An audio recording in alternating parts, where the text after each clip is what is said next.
This is a long section, but I'm trying to keep the videos short, one concept a video. So this is part 3 of 5-6 inverses. You actually have to copy down the core concept now on page 278, and if you want to translate it into better language, here you go. The core concept basically says that if a function that you're looking at, so you're looking at it on your calculator on a piece of paper, if it has an inverse, then it needs to pass the horizontal line test, not the vertical line test. That's to see if it is a function. If something that is a function has an inverse, you have to do the horizontal line test, top to bottom or bottom to top, it doesn't matter. But the second that your pen or pencil touches the graph in 2 places at once, then it's not the inverse is not a function. There will not be an inverse. Now, because of that rule, we have some weird looking problems, like number 7 on page 279, that we have to learn how to read the rules, okay? So let's try it.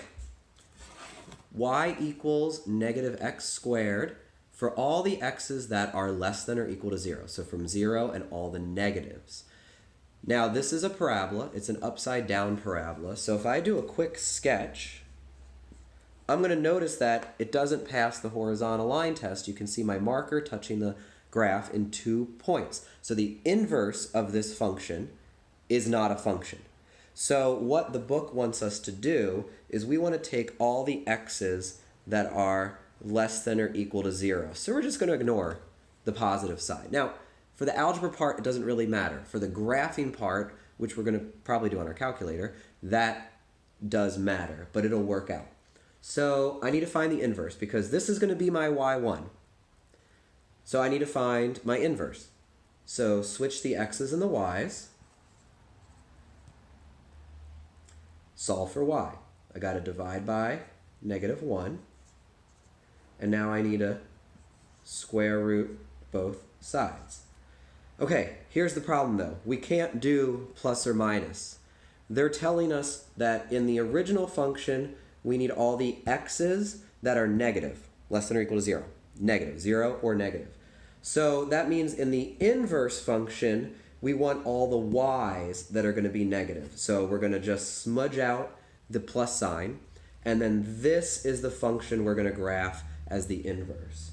Okay, y equals negative rad negative x. Now some of you might be telling me in your heads, because I'm on the screen right now, that you can't do the square root of a negative number, so let's actually graph it and take a look at what it actually shows us. We should get something that looks like inverses and following the rule that they need to be symmetrical over y equals x. Okay, so I'm going to trust you to graph that and take a look. We can discuss it tomorrow. Number 8. A cubic function. They all have inverses. Well, that's at least as far as I know. Switch the x and the y. Solve for y. Let's take away 4. Let's change all the signs. And that's y cubed now, so let's cube root both sides. And here's my OG function for y1.